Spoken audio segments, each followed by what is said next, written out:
Hello friends. एक बूढ़े सेठ थे। वे खानदानी रईस थे। धन ऐश्वर्य प्रचुर मात्रा में था, परंतु लक्ष्मी जी का तो है चंचल स्वभाव। आज यहाँ तो कल वहाँ। सेठ ने एक रात को स्वप्न में देखा कि एक स्त्री उनके घर के दरवाजे से निकलकर बाहर जा रही है। उन्होंने पूछा, हे देवी, आप कौन है? मेरे घर में आप कब आई और मेरा घर छोड़कर आप क्यों और कहाँ जा रही है? वह स्त्री बोली, मैं तुम्हारे घर की वैभव लक्ष्मी हूँ।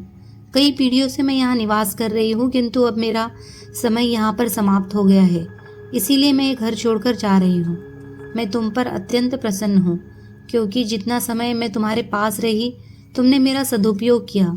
संतों को घर पर आमंत्रित करके उनकी सेवा की, गरीबों को भोजन कराया, धर्मार्थ कुएं तालाब बनवाए, गौशाला व प्याऊ बनवाई।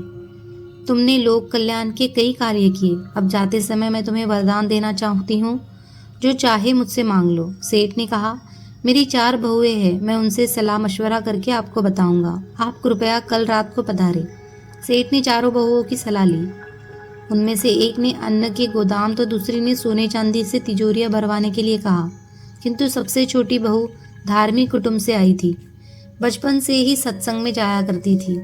उसने कहा, पिताजी, लक्ष्मी जी को जाना है तो जाएगी ही, और जो भी वस्तुएं हम उनसे मांगेंगे वे भी सदा नहीं टिकेगी।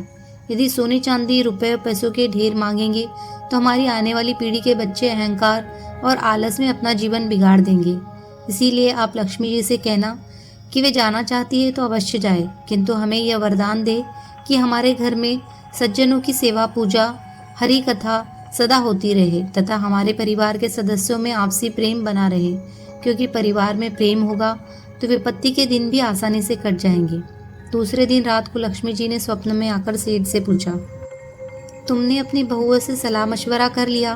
क्या चाहिए तुम्हें? सेठ ने कहा, हे माँ लक्ष्मी, आप जाना चाहती है तो प्रसन्नता से चाहिए, परंतु मुझे ये वरदान दीजिए कि मेरे घर में हरि कथा तथा संतों की सेवा होती रहे तथा परिवार के सदस्यों में प्रेम परस्पर बना रहे।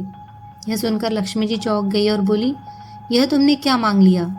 जिस घर में हरि कथा और संतों की सेवा होती हो तथा परिवार के सदस्यों में परस्पर प्रीति रहे, वहाँ तो साक्षात नारायण का निवास होता है, और जहाँ नारायण रहते हैं वहाँ मैं तो उनके चरण पलटती हूँ।